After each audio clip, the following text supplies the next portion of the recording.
Kembali kita berbincang mengenai 5 pendekar KPK yang baru. Di studio kami sudah bergabung Mas Adnan Topan dari ICW.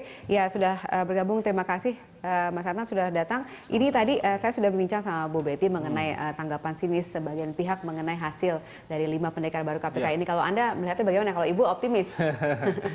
Ya, kita bisa katakan bahwa apa yang ditetapkan oleh Komisi 3 tentu mengecewakan ya. Mengecewakan dalam konteks bahwa masih ada banyak pilihan-pilihan lain yang lebih baik, tapi kemudian mereka memilih yang sekarang begitu. Satu contoh misalnya Pak Busro Mukhodas. Apa kurangnya Pak Busro? Integritasnya sudah sangat diakui, kemudian pengalamannya di bidang pemberantasan korupsi juga sudah ada. Pernah menjabat sebagai pimpinan KPK. Keberaniannya juga tidak pernah diragukan kembali. Dan semua itu gugur. Ya, hanya karena ada pertimbangan-pertimbangan politik, dan seringkali pertimbangan politik ini selalu dijustifikasi untuk menyingkirkan orang-orang yang punya kualifikasi. Jadi semua yang terpilih saat ini menurut Anda lulus atau terverifikasi secara politis oleh Komisi 3? Betul. Karena pertimbangan-pertimbangan memilih DPR ini tentunya akan sangat berbeda dan bahkan seringkali kontras dengan apa yang dimaui oleh publik. Oke. Lima-limanya atau menurut Anda ada misalnya tertentu yang paling tidak bisa disetir? Saya kira kita tidak bisa mengeneralisir ya, bahwa 5 pimpinan KPK ini kita anggap mengecewakan. Ada beberapa harapan juga yang bisa kita tetap pelihara di dalam konteks 5 pimpinan KPK yang sekarang terpilih.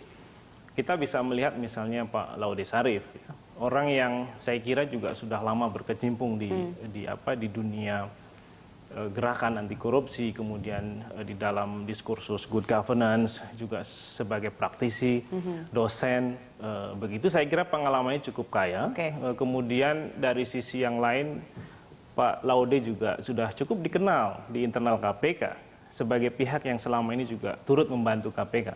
Jadi saya kira dalam konteks ya? Itu Pak Laude akan memberikan benefit. Ya. Lalu bagaimana dengan yang lainnya? Siapa sebenarnya menurut Anda yang tadi Anda mengatakan mengenaskan karena terpilih? Ya, saya kira yang pasti ya dalam catatan rekam jejak kita juga adalah misalnya Bu Basaria.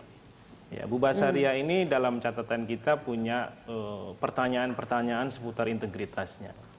Dan saya kira apa yang kita sudah temukan waktu itu juga sudah kita sampaikan kepada panitia seleksi. Sehingga kita merasa bahwa apa yang dipilih oleh Komisi 3 juga kemudian merupakan akibat langsung dari proses-proses sebelumnya di tingkat panitia seleksi. Nah, di luar konteks itu kita juga harus melihat soal-soal yang berhubungan dengan afiliasi. Yang tadi saya dengar kita bicara soal independensi, apakah afiliasi yang sangat kuat ini mempengaruhi keputusan-keputusan yang nanti akan diambil di dalam upaya memberantas korupsi, terutama ketika menangani perkara. Saya kira kalau kita berbicara mengenai agenda pemberantasan korupsi dalam konteks pencegahan, itu tidak akan terlalu banyak artinya afiliasi, bahkan justru memberikan kontribusi bahkan yang mungkin positif, karena dengan kedekatan maka upaya-upaya untuk mentransformasikan sistem baru yang imun dari korupsi itu akan jauh lebih mudah. Akan tetapi dalam konteks penindakan ini akan menjadi berbeda, karena afiliasi juga pada akhirnya akan mempengaruhi keputusan-keputusan yang diambil oleh jadi mungkin akan tumpul KPK. Begitu ya, karena berhadapan dengan saya kira terutama yang ketika asalnya berhadapan dengan lembaga-lembaga yang calon itu berasal atau pimpinan itu berasal. Nah, dalam konteks Basaria misalnya. Iya, selain Ibu Basaria siapa misalnya? Ya, saya kira ada misalnya Pak Saud ya. Pak Saud ini kita tahu latar belakangnya adalah dari Badan Intelijen Negara. Sebuah institusi yang selama ini publik tidak pernah tahu bagaimana mekanisme akuntabilitasnya dibangun. Nah, di dalam kultur seperti itu, apakah kemudian seseorang bisa membalikkan semua keadaan menjadi sesuatu yang diharapkan oleh publik? Dalam konteks ini adalah apakah kemudian ya, orang yang sudah lama berkecimpung di dalam sebuah lembaga yang kultur transparansi dan akuntabilitasnya itu dipertanyakan, itu kemudian bisa dengan cepat membangun ritme yang berbeda, yang baru, yang itu akan mempermudah kerja-kerja KPK. Nah, saya kira itu adalah sebuah hal yang perlu kita pertimbangkan. Meskipun sekali lagi saya kira pertimbangan Komisi 3 tentu adalah pertimbangan yang berdasarkan kepentingan. Kepentingan-kepentingan yang jangka pendek. Karena bagaimanapun mereka ini kan orang yang akan dipilih hanya 5 tahun. Setelah itu mereka akan mengikuti lagi kompetisi dan apakah akan terpilih atau tidak itu akan sangat tergantung dari proses politik. Selain 2 nama tadi, ada lagi tidak yang bermasalah sebelum kita konfirmasi ke Bu Betty? Ya saya kira kalau yang berikutnya misalnya mungkin lebih kepada keraguan ya. Seperti Pak Alex Sander Marwata ya.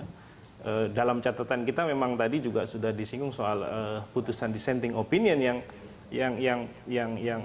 dalam catatan kita ini juga cukup dalam tanda petik mengkhawatirkan ketika Pak Alexander Marwata diberikan posisi sebagai pimpinan KPK, apakah kemudian ya proses-proses penegakan hukum di KPK itu akan menjadi lebih hati-hati dalam tanda petik karena mempertimbangkan banyak hal misalnya. Nah, pengalaman sebagai hakim ad hoc tipikor saya kira bisa saja kemudian memberikan kontribusi yang positif. Akan tetapi belajar dari pengalaman pimpinan KPK sebelumnya yang punya latar belakang dari institusi seperti BPKB misalnya, itu relatif tidak terlalu punya keberanian yang cukup untuk mengambil keputusan. Jadi ada saya kira ini yang menurut Anda yang menurut mungkin kita harus akan menjadi persoalan dan kita melihat bahwa memang settingnya ketika sudah dibuat komposisi seperti itu, KPK ini memang ingin bisa dikendalikan dalam tanda petik oleh Komisi 3 setelah kiprahnya yang cukup jauh dalam memberantas korupsi dan memasuki sektor-sektor yang itu sekarang mengganggu kepentingan mereka. Oke, baik. Kita akan konfirmasi kepada Ibu nanti ya Bu ya, karena ternyata tadi sudah disebutkan ada nama yang jelas di situ bermasalah dan kemudian tadi ada semacam settingan nih dari DPR ya, nanti tinggal akan dikomentari, tapi kami akan jeda dulu pemirsa, tetaplah bersama kami di Prante Talk.